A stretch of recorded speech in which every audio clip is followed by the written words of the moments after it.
DreamHack Open is brought to you by Corsair, Intel, Monster Energy, and U.S. Navy.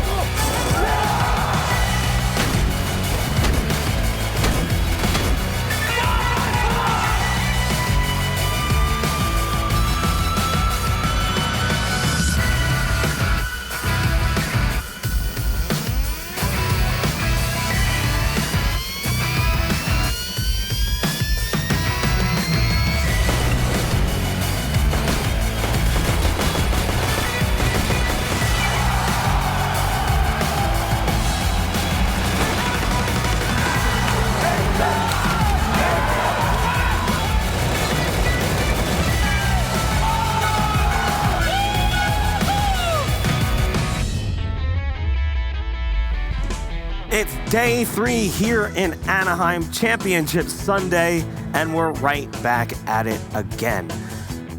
Trying to find out who it is that's going to be walking home with the trophy today. I am your host, Bach. Joining me on the couch, the living room, Sean Carousel. Look at that smile. And Potter as well. Good morning, guys. Good morning. Been a bit of a long day yesterday, but I'm glad to see the smiles are all over the place right now. That's awesome. I want to give a quick shout out to our sponsors, of course, Intel, Corsair, the U.S. Navy, and Monster Energy. We're going to be pounding those a little bit this morning, as yesterday was a very long day. Sean, why was it such a long day? It was such a long day because we had 4 best of 3s. First one starting off, how many OTs did that first map? 5 OTs. First map. Oof, it's like a 5-hour best of 3. 3 more to go after that, obviously. But it was some awesome CS, and I think we were really lucky to see some of the young guns of the tournament complexity going through in such a dominant fashion. Christine, what was your takeaway from yesterday, the biggest storyline of the day? I'm going to skip past the disappointments here and talk about Endpoint. I think they were a pleasant surprise for a lot of us. I mean, even in that loss versus North on that Vertigo, they showed up and they showed us some really interesting setups and such. Unfortunate that North were heavily prepared on that map, but even the individuals last night, yesterday in the top 5 plays, we had multiple members on Endpoint coming up on those highlights. So certainly they're a promising young team. I'm going to, dad bod moonwalk my way back a bit. You wanted to go past the disappointments. I think it's important for us to talk about the disappointments. We want to stay in the disappointments. There's Forza going out 0-2. Yes. Ents going out 0-2. And MIBR dropping just before making playoffs. What year are we in? This is insane. So yeah, I think Forza came into this as like the 13th best team in the world or something like that, ranked. And then Ents 11th. Yeah, I mean, 2 top 20 teams for sure. Yeah, and then MIBR continuing to have disappointing results. I personally think, the rosters have run their course a little bit at this point. Not Forza. The other 2 maybe. The other 2, yeah. Forza's still a very young team, and they're kind of like, they're all over the place right now as far as their results are concerned. But not much success coming in the Ents and MIBR camps lately. Now, the topic of the day, player base in Counter-Strike. Despite the fact that the game is now 8 years old. 8 years ago it came out, and it was in a terrible state when it did, if we're being honest. The player base continues to rise. Why? What, you didn't like the ice skate shoes back in the day where you're just sliding all Or the Galil with a scope? Do you remember that? There was a scope on the Galil originally, but you couldn't use it. Anyway, to answer your question, I feel like CS blew up a little bit too quickly during the whole gambling era, right? And then when gambling was sucked out of the scene, it left a vacuum, right? Where we had more spectators, it felt like, than players.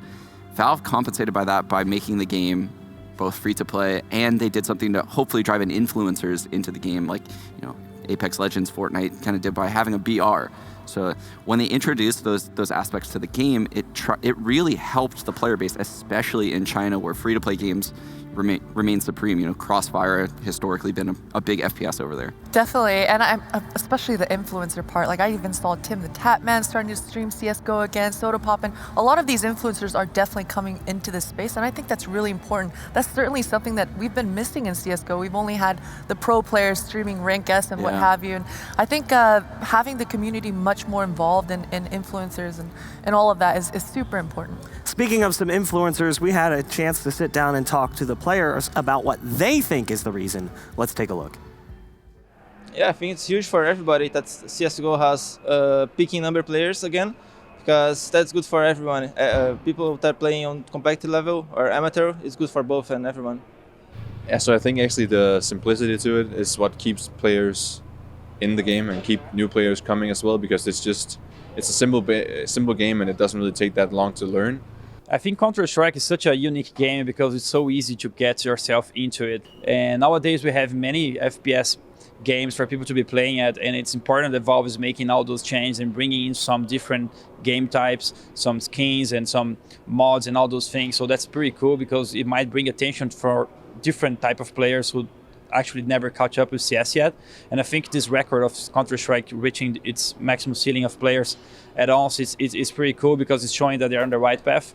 Counter-Strike's one of the best games to spectate, in my opinion. I think also it going free to play helped a lot for the player base at least. And I think Valve doing sort of the new operation they did where it's like a weekly, like each week unlocks new challenges and stuff. I think that was really good too. What it means for like the competitive scene, it just means like more viewers, more interest in the game. It's just the community is growing and everyone, you get more viewers, you get more players, you get probably more tournaments, more money to the tournaments, and yeah, so it's just a good evolution. It makes me really happy because it's the prime time of my career at least, and also a lot of new tournaments is coming up and a lot of better tournaments coming up with bigger prize pool and bigger chances, all that. So like I think I'm very happy to be pro in the year I am right now, because I think this is kind of where it's like blowing up even more than it has been before. So I'm just very happy that I'm in playing Counter-Strike when it's in this prime. That just makes me very happy. Now, to expand on this, we've brought in a special guest. And welcome to our special guest of the day, owner of Complexity, Jason Lake. I gotta just shake your hand. Thank you for joining me today. Absolutely, thank you for having me. Now that video, looking at the player's perspective on the growth of Counter-Strike, what's the most impressive or most catching thing from that video? You know, for me, when people always ask why has Counter-Strike been successful for so long, I said, you know, one thing I think a lot of corporate people miss about esports is it starts with the game. There's been a lot of corporate efforts to force games into being esports, but to me, it's kind of like putting lipstick on a pig. It all starts with the game, and Counter-Strike is what we call the beautiful game. It's got hero moments, it's got drama, it's easy to understand, it's fun to play. Counter-Strike, the game, is the reason Counter-Strike, the esport, is so successful, in my opinion. Now, speaking of the game itself, Valve has more recently been a part of the conversation with players and with the players at home, not just the professional scene. That's a change, because in the past, it was all supported by third parties. Yes. I mean, even just the casual audience was supported by third parties, custom mods, custom servers, all those things. How different is that for you to see Valve now finally stepping up? I love having Valve involved. You know, back in the early days, the early 2000s, we were always begging Valve to be involved and to show interest in Counter-Strike as an esport. You know, I've met some of the guys over at Valve. They actually care about the esport, they care about the game, and you know, I'm really happy they were more involved. Now, there's other games coming out in the near future. Yes. TBD. We don't know when they're actually going to come out. Project A, it has a lot of hype around it. People keep saying, oh, it's going to be an Overwatch killer, a Rainbow Six killer, a CSGO killer. Yeah. Counter-Strike is now several decades old, but CSGO is 8 years old. Yeah. Do you think that Project A could legitimately hurt CSGO, but definitely couldn't kill it?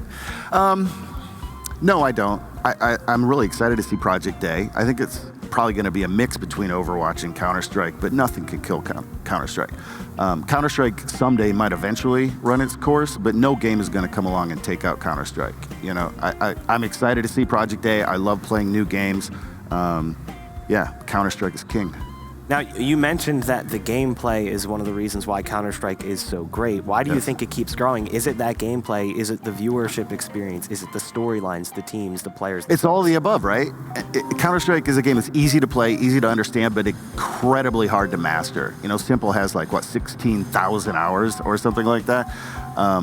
You know, a lot of things define a great esports from a viewing experience. One of those things are hero moments. And Counter-Strike, in my opinion, has the best hero moments of any esport in history. 1v3, bombs down, you know, you have to win the round, and you know, you hit that op shot and the whole stadium erupts. That's why they call it the beautiful game. There's gonna be a lot of games that come out over the years. You know, theoretically, no game lasts forever. That's why we're in a lot of games of complexity, and we're always looking for new, exciting games. But Counter-Strike's in our DNA. It's always been in our DNA, and God willing, moving forward, it'll always be in our DNA. You say no game lasts forever. Yeah. If you had to give a realistic timeline for CSGO, what do you think? Gosh, the beautiful thing about it is we've seen multiple variations of CSGO prosper, right? All the way back to the old 1.3 days and before. So even if CSGO starts to lose steam, I have confidence that Valve is going to start developing Fingers CSGO crossed, 2 yeah. or whatever, right? Because the basics, the core mechanics, and the playing experience of the game are so enjoyable. It's a beautiful game, like I said. Theoretically, that game maybe could live forever. You never know. Now, your team is playing here in the semifinals today. Yeah. We've been watching you out in the audience, cheering them on. You talked about hero moments. What's it like to see the players that you picked up, the team that you cultivated, in those hero moments? It's really tough to put words on it. All due respect to other organizations, I truly believe that we want to win more than anyone in the world. I think that I want to win more than anyone in the world. So to see them find success this early, it's emotional, and it means more than words can really say. And, I really think this team is probably 6, maybe even 9 months away from really getting it all together. We have a lot of raw firepower. I think we're going to be streaky for a little while. We're going to lose some games we shouldn't, and everyone will be making fun of us and everything. But I think give us another 6 to 9 months to really get our teamwork down and really gel as a squad, and I think we're going to be dangerous. You say 6 to 9 months away from reaching peak form, but are we 6 to 9 hours away from Complexity hoisting that trophy? And if that happens, what will your reaction be? I don't know. I hope I don't cry. I always cry and embarrass myself. We definitely have the skill to win this, but I don't know if we yet have the teamwork. If we do, it's going to be surprising to me. I never expected to hoist a trophy this early, but if we don't, that's okay. We're learning. We're getting more and more and more stage experience. We're going through our map pool and building out our comms and all the things that make a great team. So for me, this event is already a success. We got top 4. We're learning a lot. We're improving a little bit every day. But yeah, nothing beats hoisting that trophy. Oh, obviously. Thank you very much for sitting down with me. It's always a pleasure to pick your brain. You bet. We did have a chance to sit down and talk to the players about the tip of the day. Let's take a look. Best way to win an eco round. Normally, it depends on your opponent doing some mistakes, but also you have the deagles, right? The deagles are quite powerful. In my team, I would probably just tell people to buy like some deagles and stuff and then spread out because we have a lot of talented players. Buy Deagles. Buy Deagles and go for it. There you go. Buy Deagles and 1 Deag everyone. That's how you eco people. You buy nades, you buy deagles, and you figure out when there's no farm guns are playing. Like you don't go for a fight against UMP45s because those guys are going to be a little aggressive, so you have to fight M4. Let's say, for example, Dust 2, there are some situations where if you get a kill with a deagle, you're going to be on a very better situation than your opponents because you're going to have the site or you're going to have the plant, and then it's your opponents who have to come for you, and then the magic can happen. So you can try to trick your opponent, but looking for the fights, you need a deagle or you need a better weapon, because if you go full with Glocks, there's not much chance to hit up, to be fair. It's crazy watching the shift in the meta because not that long ago, a deagle would have never been what you bought in it. I was thinking the exact same thing. I mean, going into the video, I was thinking the same. I was like, deagles and utility are going to win ecos. But to hear unanimously all the players not mention like the CZ, the Tech 9, the 5.7, the P250, yeah. I couldn't believe that no one said those guns. It's just, this is the deagle meta. That's it. Yeah, maybe it has to do with maybe how precise the headshots have become over the years. Back then you could get away with a lot more than you can now. A lot of the teams are perfecting the rounds and optimizing everything. So it's getting more and more challenging to get away with eco rounds. Has the deagle actually changed, or is it just that everything else has gotten worse, Christine? Everything else has gotten slightly worse, but I do think that the P250 and 5.7 are undervalued somewhat, especially when you're considering the price differences in between the both of those weapons. But I mean, the deagle, people have just gotten much, much better with it. That gun used to be a weapon that you hardly ever touched because you needed that touch, that finesse, that oomph with that weapon. And now it seems like more and more players just have that 1D capability. And I actually feel like people have become specialists with getting like body shots with deagles, like playing close range angles that you wouldn't have seen 3 years ago, like close to smokes with deagles. Instead of just going for one deags across the map that look nice, now people are using them properly, and that's why we see a lot more eco turnover using deagles. Well, hopefully you guys won't one dig us on our way across mid here over onto the analyst desk. What's up, join us?